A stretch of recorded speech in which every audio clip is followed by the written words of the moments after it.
En 2017, avec Alexis, on a créé la société Hyperlex, qui est un logiciel de gestion de contrat pour les juristes. En 2022, on arrive à une étape où là, il faut qu'on ait une croissance internationale et on sent que soit on va faire une levée de fonds pour aller conquérir le marché européen, soit il va falloir qu'on s'adosse à un acteur, enfin qu'on soit porté par un acteur, un partenariat. On avait été sollicité par plusieurs industriels,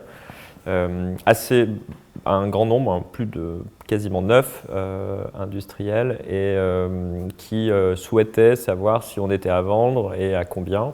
On n'était pas sachant. Voilà. Donc la démarche vis-à-vis des PTP, c'était de leur confier vraiment cette partie-là du process, la discussion avec les acquéreurs, et comment on allait aussi répondre à 9 acquéreurs en parallèle et faire jouer entre guillemets la concurrence. En effet, les 9 sociétés qui s'étaient un peu présentées pour nous acquérir, c'était intéressant, mais on était un peu des proies faciles pour eux. On nous a recommandé de passer par une banque d'affaires pour faire un peu ce tri. Et c'est là où IPTP a fait le travail. On a tout de suite réalisé à quel point certaines offres, enfin certaines sociétés n'étaient pas forcément très sérieuses dans leur démarche.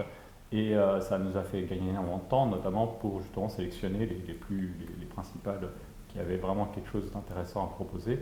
IPTP a une connaissance un peu du marché, là où nous, on ne savait pas nécessairement comment on pouvait être valorisé d'une certaine façon par rapport aux accords. IPTP ayant déjà eu plusieurs sociétés dans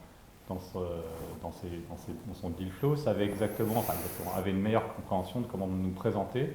Donc déjà à la base, ils nous ont aidés pour dire en fait raisonnablement de ce qu'on connaît chez les acquéreurs, de ce qu'on sait de votre technologie, voilà un prix qui nous semble être raisonnable. Voilà. Donc ça, je pense que c'est déjà le fair price, indépendamment de la mise en concurrence, indépendamment des sollicitations extérieures. TP nous avait beaucoup accompagnés sur verbaliser qu'est-ce qui était pour nous des éléments rédhibitoires dans le choix et des attentes importantes pour nous. C'est pas qu'un choix financier, c'est vrai qu'ils comprenaient la logique de ce qu'on voulait faire après.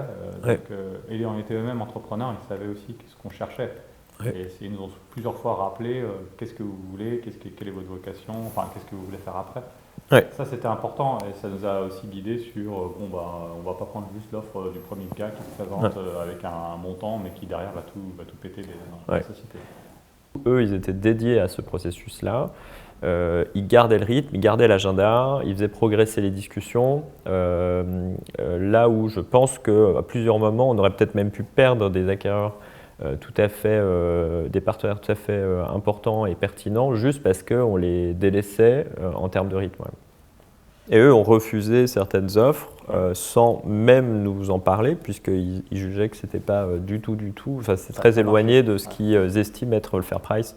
Et ça, c'était aussi, c'est très pratique là. Sinon, c'est nous qui aurions dû prendre l'offre, dire à l'acquéreur que non, c'est pas possible. Ou tergiverser, parce que c'est vrai qu'à des moments, il y a des offres, on ne sait pas trop si elles vont aboutir ou pas, mais bon, on sent que ça va être de la négociation sans fin, et il faut arrêter. Ça, c'était pratique parce qu'à la fin, notamment quand le mariage se fait, on n'a pas ce passif là, enfin on a été un peu, pas spectateur, mais tout du moins on a été, on n'est pas les personnes responsables de cette challenge ou de ces refus d'offres sur un prix qui était peut-être trop faible. Pour la fusion, l'intérêt c'était que c'était pas une fin de l'histoire pour Hyperlex et pour nous en tant qu'entrepreneurs, puisqu'on a réinvesti dans DigiTrust. On occupe maintenant des fonctions aussi de C-level sur DigiTrust et on continue et on participe au développement de la société ainsi que tous les membres de nos équipes qui ont pu rejoindre l'organisation sur des fonctions à responsabilité et apporter leur talent au développement de DigiTrust.